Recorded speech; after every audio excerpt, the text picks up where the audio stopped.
A message from MAGA: don't get cocky about your investments. Just got an email this morning from a client. Good people, love them to death. Bothered me. I say bother me. I want to say bother you like, oh my goodness.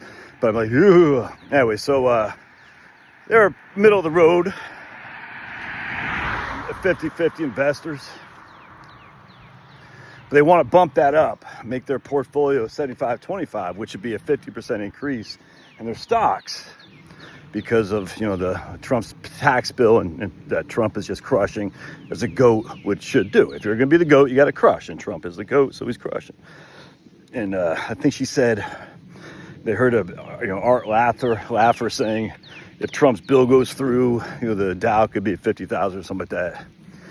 They said, what do you think? Should we move our portfolio up? I'm like, look, dude, I can't tell you what to do, but you never, ever let the political gyrations of the day dictate your long-term investment strategy, ever. I can't stress this enough, man. Dude, I've been doing this a long time. And I will never forget when I realized how the investment world doesn't make any sense. This is like in 1994 or something like that. GM just laid off a bunch of people. I'm thinking, man, GM stock is going to get killed. I was thinking, all right, I'll probably maybe buy some GM stock. My mom got back and forth in GM and Ford. She'd been doing that a long time and probably made a lot of money doing that. You're basically not day trading, but jumping in, jumping out. And so I've always paid attention to the automakers. Anyway, so I said, oh, it's probably a good time to buy. Imagine GM stock is going to get crushed. Nope. It went up. I said, that doesn't make any sense. What the hell? Well, labor costs, the biggest cost to businesses out there. So when you're reducing labor costs, you're going to have an immediate positive hit to earnings because you have less labor. Yeah, so the short term, take a big hit when you lay off people. What does that do for the long term, though? Well, we're short-term investors, essentially. It doesn't help your long-term. And I don't know what GM has done since 1995. I can only assume it. Or Ford hasn't done much. On top of getting a bailout and all that.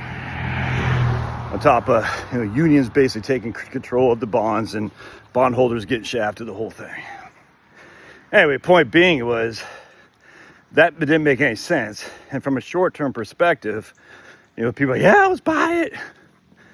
And then from a long-term perspective, it got destroyed. I'll also never forget, I had this guy, I told you this story a million times here.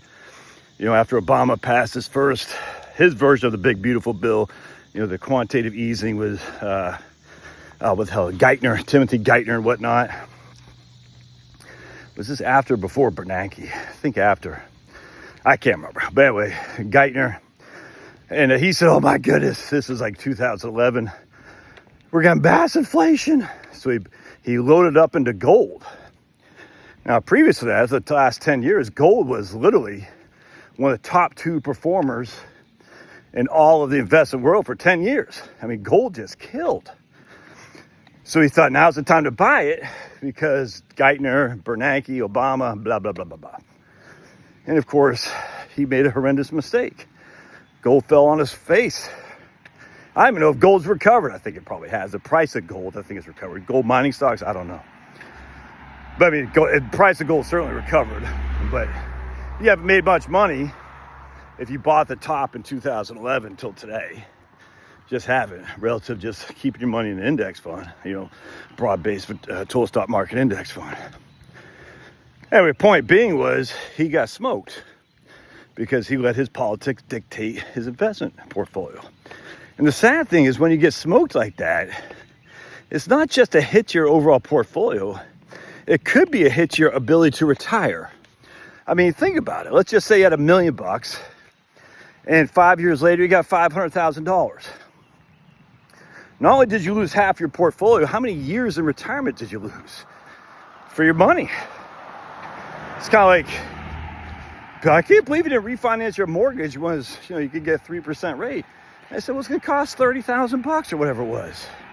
My mortgage is $3,000 a month, and that's 6 months of mortgage payments. And you just do a basic amortization. How long does it take to recoup that 6 months of mortgage payments with my lower interest? You know what I'm saying?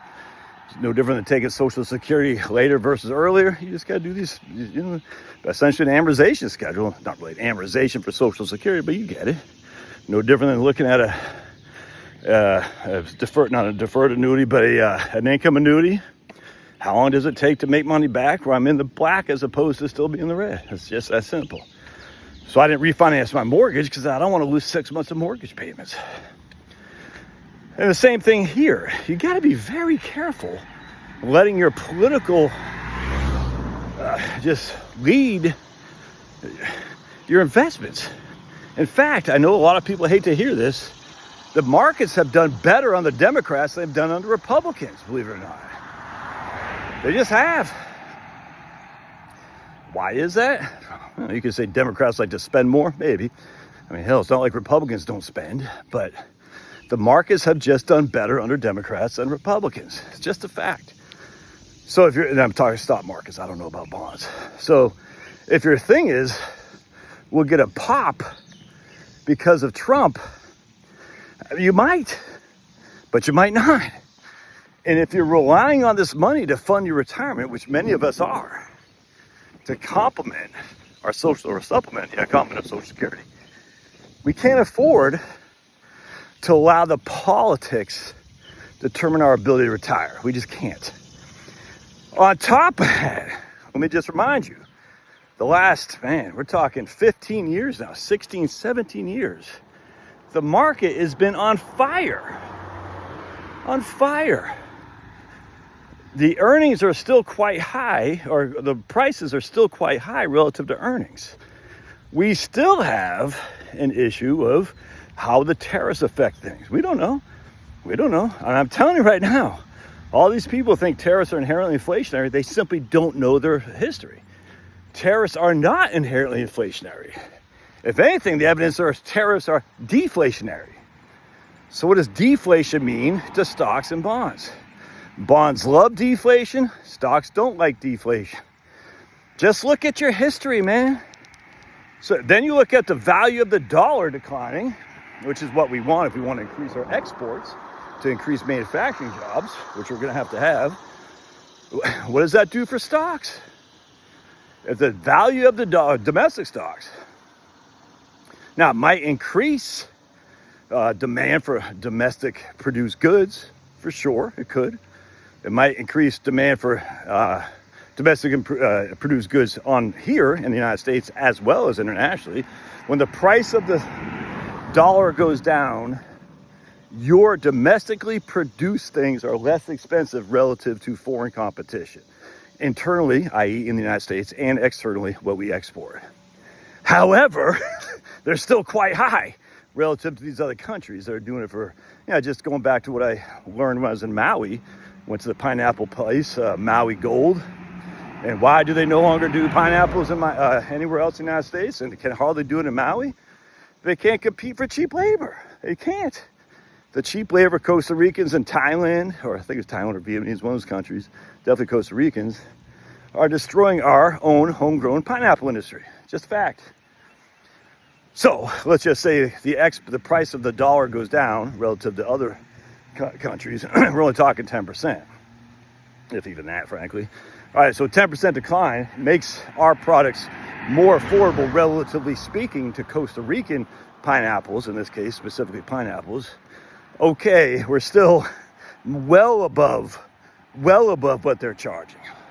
So is that inherently going to mean domestic stocks go up because the prices go down and we have a chance now to export more and create more demand on the home front because it's a little bit cheaper?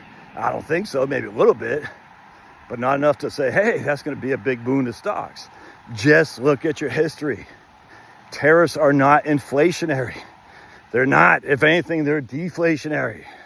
Why do you always talk about, 100-year-old thing? I had a guy tell me that the other day on Facebook. I was like, yeah, man, I wonder if there's another group of people who talk about things that happened to their group of people over 100 years ago. Well, I'll let you figure that one out. Why do they always talk about that? Because you hear from history, you can learn it, so that way you can know how, hey, we probably shouldn't do this again.